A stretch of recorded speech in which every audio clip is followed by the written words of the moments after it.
শনিবার 16 পৌষ 1413 বাংলা 30 ডিসেম্বর 2006। বিজয়ের এই মাসে দেশ বিদেশের সকল দর্শককে আমি ফারাহ শারমিন আমন্ত্রণ জানাচ্ছি। আমার সঙ্গে আছেন অতিথি হাসান নাঈম।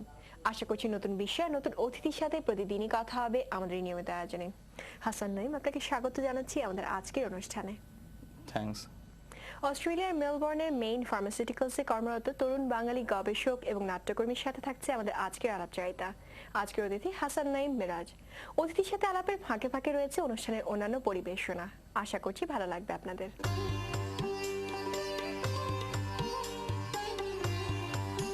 শুরুতেই জানিয়ে দিচ্ছি আমাদের আজকের অনুষ্ঠানের বিষয়সমূহ। ইতিহাসের এই দিনে প্রতিকৃতি, চূড়াকাহন এবং আজ সারাদিন। অতিথি হাসান নাঈম মিরাজের সাথে আলাপচারিতা তো থাকছেই। আসুন এক এক করে দেখে নিই আজকের পরিবেশনা। শুরু করছি ইতিহাসের এই দিন দিয়ে। মিরাজ, আচ্ছা, আপনি অস্ট্রেলিয়া মেলবোর্নে আছেন কতদিন ধরে? আমি ওখানে আছি আসলে from 1999, so it's about 7 years now. আচ্ছা, তো ওখানে গিয়েছিলেন কি হিসেবে? এখানে কি কমপ্লিট করে গিয়েছিলেন? আসলে আমি আমার ব্যাচেলর কমপ্লিট করি in chemistry from Aligarh Muslim university. Then আমি বেক্সিমকোতে ছিলাম 1 বছর, আমি ওখানে চাকরি করেছি। তারপরে আমি আসলে মেলবোর্নে যাই এমবিএ করার জন্য। আসলে আমার একটা টার্গেট ছিল যে এমবিএ করে আবার দেশে ব্যাক করব, দেশেই কেরিয়ার বিল্ড আপ করব। কিন্তু এমবিএ করার পরে ওই সময়টা আসলে ফার্স্ট ওয়ার্ল্ডের প্রতিটা কান্ট্রিতেই, পার্টিকুলারলি ইন অস্ট্রেলিয়া, তখন আইটি সেক্টর খুব বুমিং ছিল এবং আইটি তো লোক দরকার ছিল। তো আমি যখন এমবিএ করি তখন গভর্নমেন্ট অ্যানাউন্স করলো যে এমবিএ প্লাস যদি আইটি স্পেশালিস্ট হয় কেউ, তাহলে তারা ওখানে থাকার জন্য অ্যাপ্লিকেশন করতে পারে এবং গভর্নমেন্ট এটা অ্যাপ্রুভ করবে। তো ওই সোর্সে আসলে আমি আইটিতে স্পেশালাইজেশন নিয়ে তারপর আমি ওখানে অ্যাপ্লাই করলাম।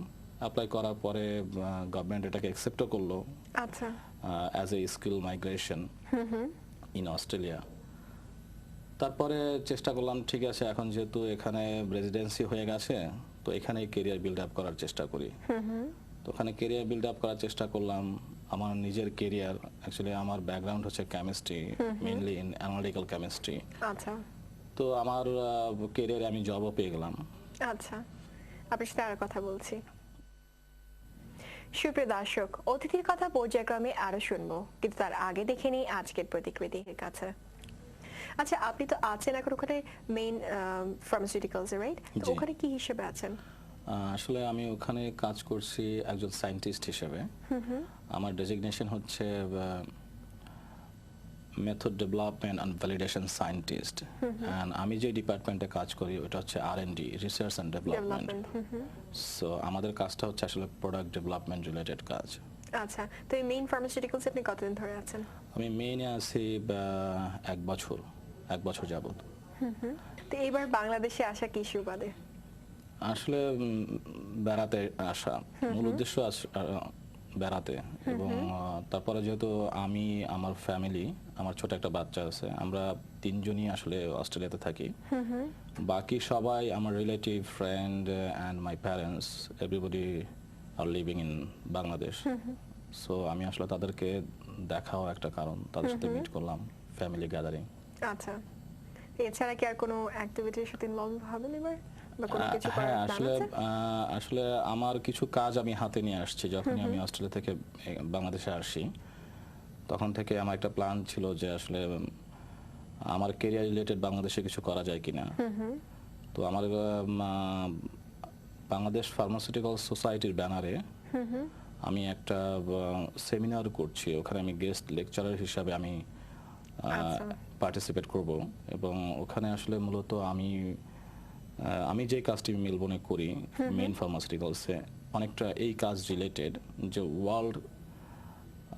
ওয়ার্ল্ড স্ট্যান্ডার্ডে মেথড ডেভেলপমেন্ট অ্যান্ড ভ্যালিডেশন রিকোয়ারমেন্টসগুলো কি কি, এবং সেটা আসলে বাংলাদেশের প্রেক্ষাপটে আমরা কিভাবে করতে পারি, এবং সেটা বাংলাদেশে এক্সপোর্টের জন্য কতটুকু হেল্পফুল হবে, এই জিনিসগুলো নিয়ে আসলে সেমিনারটা আমরা করব।